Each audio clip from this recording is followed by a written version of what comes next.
মালদা শহরে আবারও রহস্যজনকভাবে নিখোঁজ হলেন এক গৃহবধূ। ঘটনাটি ইংরেজবাজার থানার সর্বমঙ্গলাপল্লী এলাকার। জানা গিয়েছে, নিখোঁজ ওই গৃহবধূর নাম তনুশ্রী ঝা। গত 14 তারিখ সুকান্তপল্লী এলাকায় মায়ের বাড়ি যাবে বলে বাড়ি থেকে বের হয়েছিলেন ওই গৃহবধূ। এরপর থেকে আর কোনো খোঁজ পাওয়া যায়নি। দুশ্চিন্তা এবং আতঙ্কে রয়েছে নিখোঁজ গৃহবধূর স্বামী এবং পরিবারের অন্যান্য সদস্যরা। লিখিত অভিযোগ দায়ের করা হয়েছে ইংরেজবাজার থানায়। 14 তারিখ আমার স্ত্রী বাড়ি থেকে শ্বশুর বাড়ি যাবে বলে বেরিয়েছিল। সেই সময় আমি যেহেতু পেশায় পুরোহিত, ওটাও কাজ করি, সেজন্য আমি পুরোহিতের কাজ করতে পূজা করতে গেছিলাম। সরস্বতী পূজার দিন ছিল, তা সেই জন্য আমি ওইদিকে ব্যস্ত ছিলাম। কিন্তু আমার স্ত্রী একবার ফোন করে আমাকে বলেছিল যে আমি বেরাবো এবং ওই বাড়ি যাব। তার আগের দিন ছেলে মেয়ে আমার শ্বশুর বাড়িতে পাঠিয়ে দিয়েছিলাম, ওদেরকে পুষ্পাঞ্জলি দিয়ে নিয়ে আসবো, এই কথা বলেছিল। এবার আমি পূজাতে ব্যস্ত যথারীতি। তারপর আমার ভাইয়ের বউ গেছিল স্কুলে ওর মেয়েকে নিতে সরস্বতী পূজার দিন। তো সেইখানে আমার শাশুড়ির সাথে দেখা হয় এবং শাশুড়িকে জিজ্ঞাসা করে যে আমার যা কোথায়। তখন বলে যে না, এইখানে তো আসেনি।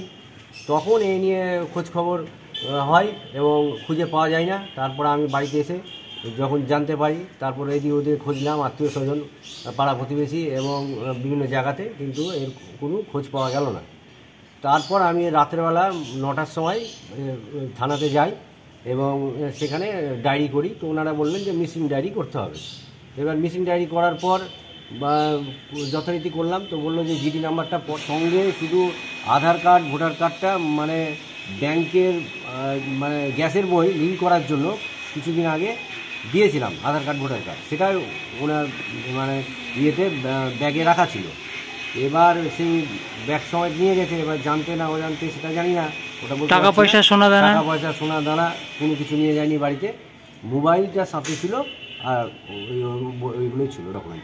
আপনার কাছে কোনো ফোন এসছে এখনো পর্যন্ত? না, কোনো ফোন আসেনি। কিন্তু স্ত্রীকে যখন থেকে পাচ্ছি না, ফোন সুইচ অফ, তার কোনো মানে খবর নাই। এবার চারদিকে আমি খোঁজ খবর লাগাচ্ছি, কিন্তু কোনো খবর নাই এখন পর্যন্ত।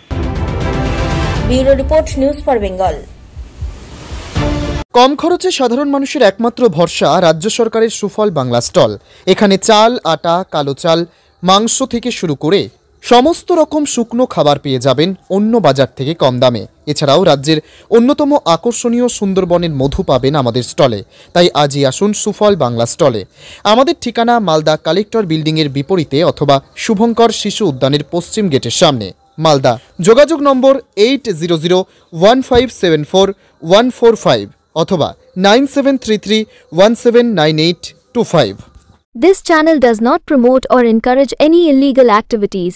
All contents provided by this channel is meant for educational purpose only.